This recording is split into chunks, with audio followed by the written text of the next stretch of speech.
नमस्कार। जनता पॉलिटिक्स में एक बार फिर आप सबका स्वागत है। आज की चर्चा का विषय मोदी सरकार की नीतियां हैं। विगत कुछ समय से अनेक बुद्धिजीवी, भाजपा के हिमायती, मोदी भक्त और सरकार पर आंख मूंद कर विश्वास करने वाले अनेक गणमान्य व्यक्तियों का मोदी सरकार से मोह भंग हो गया है और ऐसा 8 वर्षों तक इंतज़ार करने के बाद हुआ, जब स्पष्ट तौर पर मोदी सरकार हिंदुओं की अनदेखी करके मुस्लिम समाज को संतुष्ट और तृप्त करने के लिए एड़ी चोटी का जोर लगाते हुए दिखने लगी और कार्यपालिका, न्यायपालिका, विधायिका सब इसमें पूरा सहयोग दे रही हैं। अदालतें शरिया कानून पर निर्णय दे रही हैं और उसे सही ठहरा रही हैं। तो भारत का संविधान कहाँ गया? संविधान से ऊपर कोई धर्म कैसे हो सकता है? समान नागरिक संहिता, सीए, एनआरसी जैसे कानून बस जुमले बनकर रह गए। तो स्वाभाविक है कि प्रबुद्ध वर्ग का मोह भंग होगा ही। आइए पुष्पेंद्र कुलश्रेष्ठ जी को सुनते हैं इस विषय पर, जो मोदी राज की लंबे समय से अलख जगाए हुए थे, लेकिन उनका आत्मविश्वास भी डगमगा सा गया है।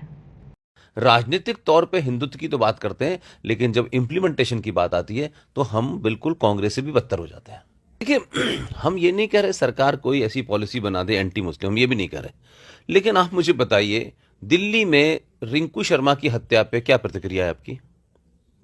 हरियाणा में बीजेपी की सरकार है, वहां पर अगर एक लड़की तोमर को खुलेआम 4 मुसलमान गोली मार दें तो उस पर क्या प्रतिक्रिया है आपकी? आप ना तो रूल ऑफ लॉ लागू कर रहे हैं, न संविधान को लागू कर रहे हैं, आप तो उन चीजों को टाल रहे हैं। भाई, नेशनल कमीशन फॉर माइनॉरिटी कैसे बना हुआ है?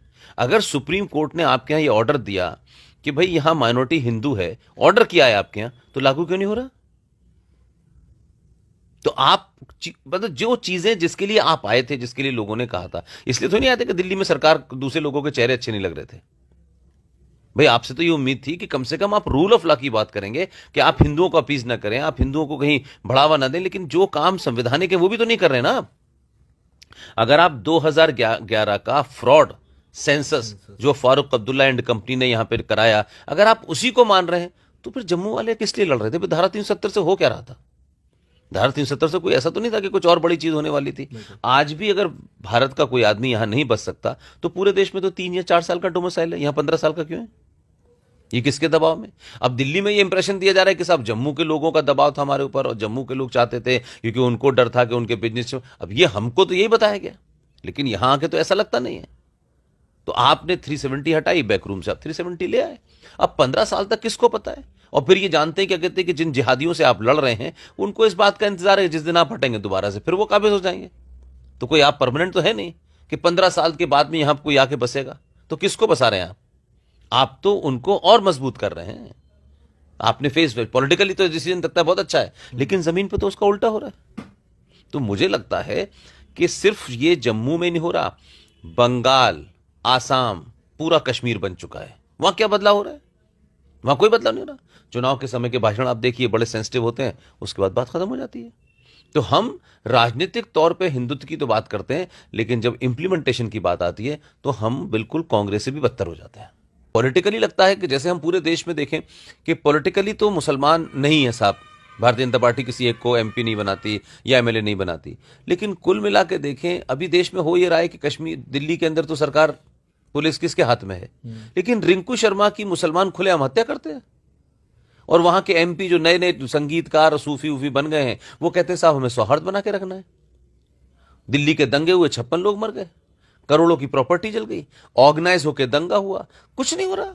सिर्फ हम टच करते हैं हिंदू के इमोशंस को और भाग जाते हैं, टच करते हैं हिंदू के इमोशन, भाग जाते हैं। तमाम, वो एक साद नाम का मौलाना था, उसको 1, 2, 4, 5 उसको हमने इतने सारे क्या कहते हैं वारंट दिए, वो कहां गया? आज आज आज कोविड की बात खत्म हो गई, मौलाना साद का पता ही नहीं है। इस देश के 2 कौड़ी के मौलाना से मिलने के लिए एनएसए रात के 2 बजे चला जाता है।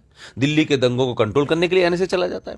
जो एनएसओ 135 करोड़ देश का एनएसए हो, सिक्योरिटी एडवाइजर हो, वो छोटी छोटी जगह जा रहा है। तो अपीजमेंट का लेवल यह है कि वो लोग जो जिनकी औकात एक सब इंस्पेक्टर उनसे बात करने लायक नहीं होता, यहां एनएसए बात करने चला जाता है। तो इससे लोगों में बड़ा गुस्सा तो है, लेकिन बात यह है कि हमारे पास ऑप्शन क्या है। और जम्मू कश्मीर की जो लीडरशिप है हिंदुओं की, वो तो निहायत ही इडियट है। उनको कुछ पता नहीं है, कोई लेना देना नहीं है। वो तो महबूबा मुफ्ती के पिछलग्गू बने, फाइल उठाने से ज्यादा उनकी औकात ही नहीं थी।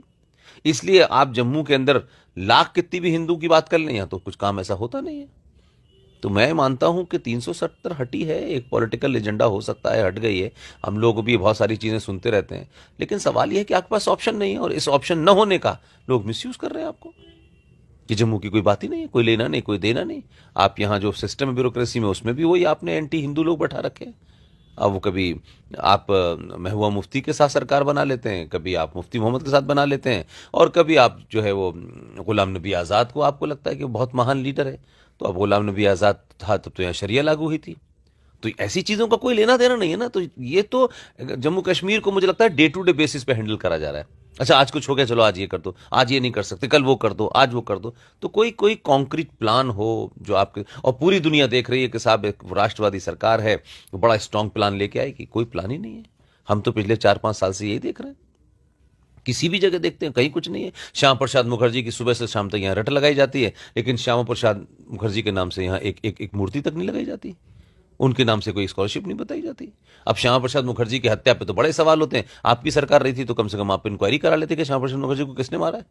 तो वो जो फोर्सेज हैं जो आपसे डरती थी, आप एक्सपोज हो गए। वो हिंदू ताकतों से जो लोग डरते थे कि यहां पे साहब बड़े बड़े हिंदू संगठन के लोग हैं, बड़े ज्ञाता लोग हैं, आप तो मतलब वो समझते थे कि आपकी कुछ थोड़ी बहुत औकात भी होगी। ये तो चवन्नी में बिक गए, इनकी तो वो भी औकात नहीं है। They are very happy. वो तो समझते थे कि पता नहीं कितने खतरनाक लोग होंगे और यानी कितना बड़ा हिंदुत्व की बात करेंगे, कुछ नहीं, उनको पता चल गया तो expose. They are happy with RSS, they are happy with BJP. क्या कर सकते हैं आप? सेंसिटिव स्टेट है, बॉर्डर स्टेट है, किसी को कुछ लेना देना ही नहीं है। That is what my view is. यह स्थिति बहुत दुखद और चिंताजनक है, क्योंकि हमारे पास कोई विकल्प नहीं है भाजपा के सिवा। वैसे भी राष्ट्र स्तर पर कोई पार्टी ही नहीं है भाजपा के अलावा। अब ऐसे में सरकार तक अपनी आवाज़ पहुंचाने, उन्हें जगाने, उन्हें जनता की निराशा और अपने वादों का एहसास कराने के सिवा कोई रास्ता भी हमारे पास नहीं है। इसलिए जिस भी प्लेटफॉर्म से आप जुड़े हैं, अपनी आवाज़ उठाइए और सरकार का ध्यान आकृष्ट कीजिए। उन्हें बताइए कि हमने उन्हें सिर्फ विकास के लिए नहीं चुना, बल्कि अपने आत्मविश्वास को बनाए रखने और हिंदुओं को सुरक्षित व समर्थ बनाने के लिए चुना, जो कि अपने ही देश में दोयम दर्जे के नागरिक होकर रह गए हैं। आज के लिए बस इतना ही। धन्यवाद। नमस्कार।